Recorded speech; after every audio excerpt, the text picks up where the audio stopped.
उत्तर प्रदेश के बरेली में एक एक करके 6 महिलाओं की हत्या करने वाले आरोपी को पुलिस ने गिरफ्तार कर लिया है। एसएसपी बरेली ने हत्या के संबंध में 3 संदिग्ध व्यक्तियों के स्केच भी जारी किए थे।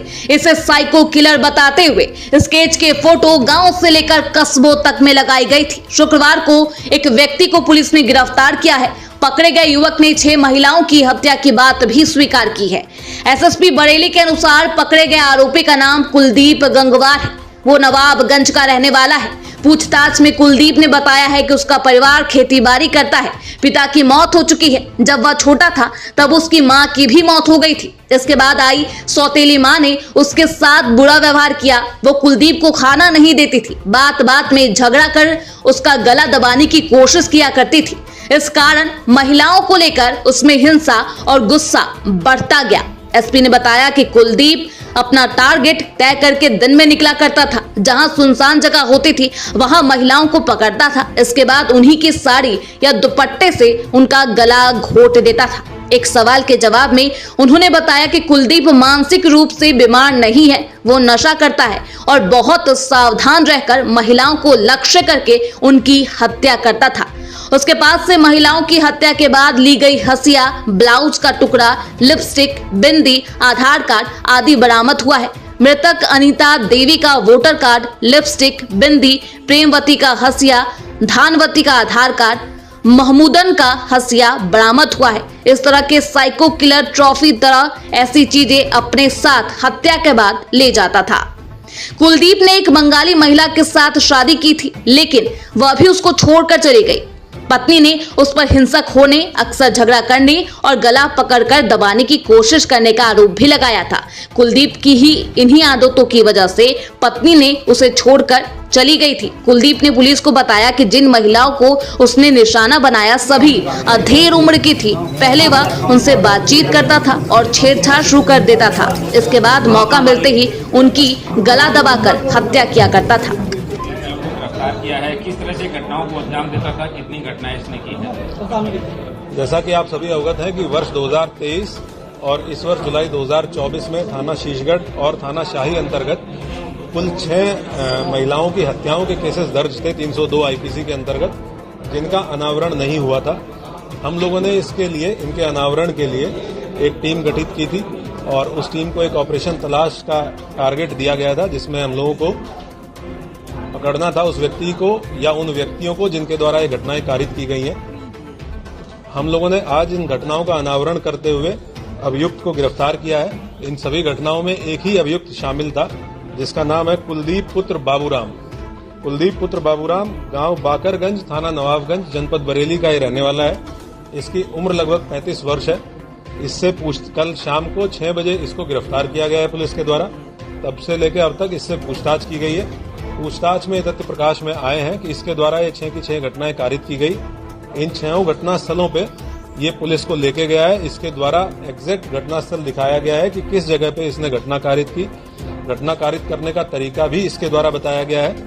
उन सब की हम लोगों ने वीडियोग्राफी की है, जो कि एविडेंस के रूप में विवेचना के दौरान इस्तेमाल किया जाएगा। इसका जो पारिवारिक बैकग्राउंड है वो ये पता चला है कि इसके पिताजी की 2 शादियां हुई थी और जो इसकी सगी माँ थी उनके साथ इसके पिताजी के द्वारा मारपीट की जाती थी। कुछ समय ऐसा था जब इसकी सगी माँ और सौतेली माँ दोनों उसी घर में रहती थी। उस दौरान इसके पिताजी के द्वारा इसकी माँ के साथ मारपीट की गई, कई बार मारपीट की गई, जिसके लिए अपनी सौतेली माँ को दोषी मानता था। उसके बाद वर्ष 2014 में इसकी शादी हुई। इसका जो हिंसक नेचर था वो अपनी पत्नी के साथ भी जारी रहा और कई बार ऐसा हुआ कि ये हिंसक हुआ और इसने अपनी पत्नी के गले को भी दबाने का प्रयास किया। ये उनसे बातचीत में बात तस्दीक हुई है, जिसके फलस्वरूप इसकी पत्नी इसको कुछ साल बाद छोड़ के चली गई और उसके बाद महिलाओं के प्रति इसके दिमाग में द्वेष और कुंठा और अधिक बढ़ गई। जो पिछले 1-1.25 साल में इसके द्वारा घटनाएं की गई हैं, उसके बारे में इसके ये लगभग एक ही एरिया है जिसमें घटनाएं कारित हुई, 6 की 6 घटनाएं। वहीं पे 3 गांव हैं। उन 3 गांव में इसकी 2 गांव में इसकी बहनें हैं और एक गांव में इसके एक रिश्तेदार हैं। ये उन 3 में से किसी एक गांव में अपना ठिकाना ढूंढता था और उसके बाद क्योंकि वहाँ लोकल रहने वाला है, वहाँ का एरिया बहुत अच्छे से जानता है, तो दिन में ये पगडंडियों के रास्ते, चक्रोड़ के रास्ते खेत घूमता था और ऐसा स्थान चिन्हित करके ये देखता बेसिकली ये था कि किस खेत में अकेली महिला है जो काम कर रही है। क्योंकि दिन में महिलाएं अक्सर जाती हैं चारा काटने के लिए या खेत में काम करने के लिए, और ऐसी महिलाओं को टारगेट करके ये उनके पास पहुंचता था। या अगर इसको कहीं पगडंडी पे रास्ते पे महिला मिली तो ये महिलाओं से बातचीत करने में बहुत सहज तरीके से बातचीत करता है। इसकी कुछ वीडियोस भी हमारे पास है जिसमें अनजान महिलाओं से पुलिया पे बैठ के बातचीत कर रहा है। तो ये बहुत सहज तरीके से बातचीत करता था और उनको सुनसान जगह पे ले जाके, जो थोड़ा 10-20 मीटर दूर खेत में ले जाके उनसे सेक्सुअल फेवर्स के लिए अप्रोच करता था।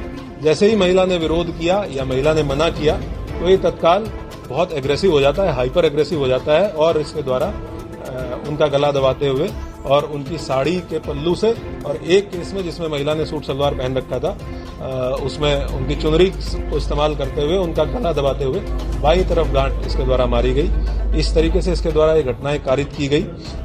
हम लोगों ने कुल 6 घटनाएं अभी हैं जिन घटनास्थलों पे, क्योंकि हमारे पास हमें इसको मजिस्ट्रेट के सामने भी पेश करना था। कुल 6 घटनाएं हैं जिसके बारे में हम इसको घटनास्थल पे ले जाके हमने तस्दीक कर लिया है। ये घटना इसने कहां पे की, किस तरीके से की, कब की। एक और चीज सामने आई है कि ये हर घटनास्थल से एक ट्रॉफी के रूप में, जो कि इस तरह के अपराधियों का एक की फीचर देखा गया है, कुछ ना कुछ लेके जाता था। और उसमें 2 केसेस में जो हसिया महिला के पास थी, महिला ने जब विरोध किया तो उसी हसिया को ये लेके गया, वो दोनों बरामद कर ली गई हैं। एक केस में ये एक ब्लाउज का टुकड़ा और लिपस्टिक और बिंदी ये लेके गया, वो भी इसने जहां पे उसको ये रखता था वो बरामद कर लिया गया है। एक आधार कार्ड भी बरामद किया गया है। अभी हम लोग इससे और विस्तृत पूछताछ करेंगे। 3 और घटनाएं हैं जो सिमिलर मॉडस ऑपरेंडी के साथ हुई है, जिसमें पूर्व में जो वर्कआउट हो चुकी है, जिनमें कुछ लोग जेल गए थे, उसके बारे में इसको रिमांड पे लेके, पीसीआर पुलिस कस्टडी रिमांड पे लेके, क्योंकि जिस तरह का इसका मॉडस ऑपरेंडी है हम लोगों को बहुत विस्तृत रूप से इससे पूछताछ करने की आवश्यकता है। तो हम पीसीआर पे रिक्वेस्ट करके और तब इससे और डीपली पूछताछ की जाएगी और घटनास्थलों पे भी इसको लेके जाएंगे।